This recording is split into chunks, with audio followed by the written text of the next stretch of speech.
All right, CNT125, we're continuing on with our kind of like our design principles review, if you will. So we just left off talking about VLANs and inter VLAN. Now we move into IP address management. All right, we spend a considerable time dealing with subnetting, dealing with IP addressing. And you remember when we did it, I'm going to zip back here real quick. We learned about VLANs. We implemented VLANs and we made them work. Then we said, okay, let's learn subnetting. And then we came back and we put VLANs and subnetting together for inter-VLAN routing. Hopefully you remember that progression. So if you remember that or thinking back to it, what we hopefully should remember is, coming down here, let me start here. Our switch implementing VLANs is a layer 2 way to segment the network, to break it apart for security reasons, for traffic control, for broadcast containment, that sort of thing. Organization. VLANs were a layer 2 way to break the network apart. IP subnetting is a layer 3 solution to breaking the network apart, security, traffic control, containment, organization, that sort of thing. So typically what ends up happening is we do the whole, for each VLAN, it gets its own subnet, and those two pieces go together. So as we were doing our inter-VLAN routing, we were actually allocating a subnet for each VLAN. That's exactly what we were doing. We're allocating a different subnet for each VLAN in our network. So those tend to go together. And the thing we need to remember with our IP subnetting is, don't forget sizes. How many bits you borrow, how many bits you leave behind. How many bits you borrow is going to indicate how many subnets you're creating. Meanwhile, how many bits you're leaving behind is indicating how many hosts you can have, how many nodes you can have in that subnet. So depending on our scenario, we need to focus on one of those two, either borrowing enough to create the subnets or making sure we have enough bits for the hosts, the amount of hosts we need for that subnet.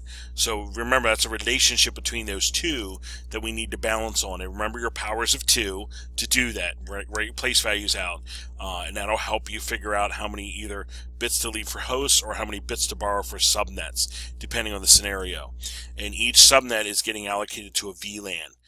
So as you're planning out, maybe make yourself a little chart, a little table of like, okay, VLAN 10 is for phones, it's going to get this subnet.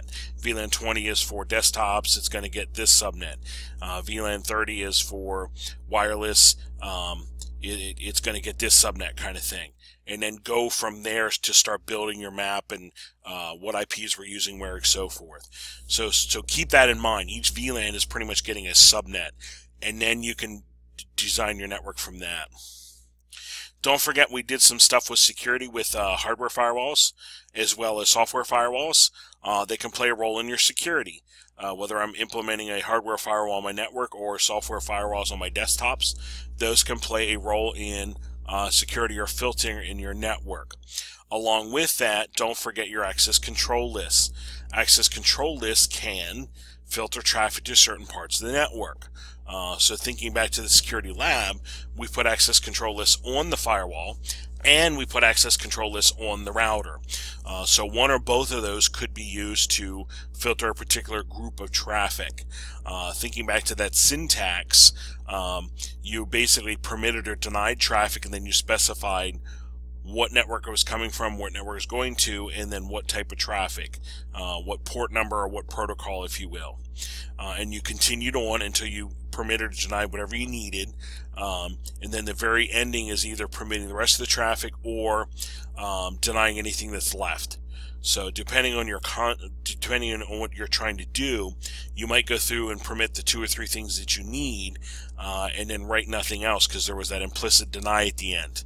So I could say I'm going to permit HTTP traffic and HTTPS traffic and DNS traffic, and then literally write nothing else because it'll deny anything else that you have not permitted. And that'd be a way to just permit the couple things through that you need. So don't forget your access control lists and what role they play. IP phones, we did a little bit of work with IP phones. Just remember, in any design scenarios we're going to do, we just need to make sure we're carving out a section for the IP phones. VLAN and subnet, if you will. In real life, I would need to worry about the configuration for the IP phone services, if you will, and power everything on the switch to power the phones, that sort of thing. And then we even did we had the Asterisk IP PBX that we connected in and used too. So I would just need to make sure that's allocated in my network. We talked a little bit about UPSs and so forth. Don't forget, in part of a real thorough design, you would have UPSs in your racks supporting this equipment in case there is a power outage or when there is a power outage. Don't forget about link aggregation, bonding two of your switch ports together to connect to another switch. That can add some availability and redundancy in your network. That was something I showed you, I think that was in chapter 11, somewhere in that ballpark, showing you literally taking two ports and grouping them together so they act like one giant port, if you will. Network management. I'm not going to require you to put a network management station in for your network design, but that's something you should think about. Where would this go? And if I'm configuring things like my routers and switches, turning on the agent in the appropriate traps or inform messages so it's passing that information to the management station. That'd be something in real life that you would want to make sure you're allocating.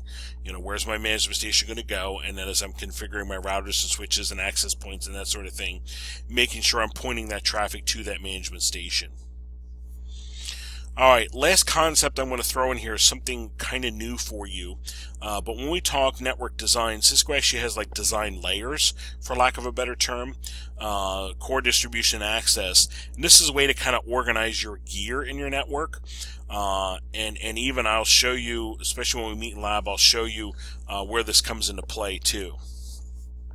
So, there is core distribution access. If I take a look here, this would be a sample of core distribution access layers. And if I back up and look at our definitions, let me start at the bottom. Access provides workgroup or user access to the network. So if I take a look here, these layer 2 switches are allowing the workstations to get access to the network, hence the name access. So switches, usually layer 2 switches are considered access layer switches. And actually, if you go to the Cisco site and go to the switches area, you will see the switches are grouped into access or distribution switches. You'll actually see those terms used. More times than not, down here, we're looking for something that's access layer. I'm just trying to get the users access to the network. Distribution, now we have something that's actually doing some policy-based connectivity between the access and core layers. So distribution, let me come back here again.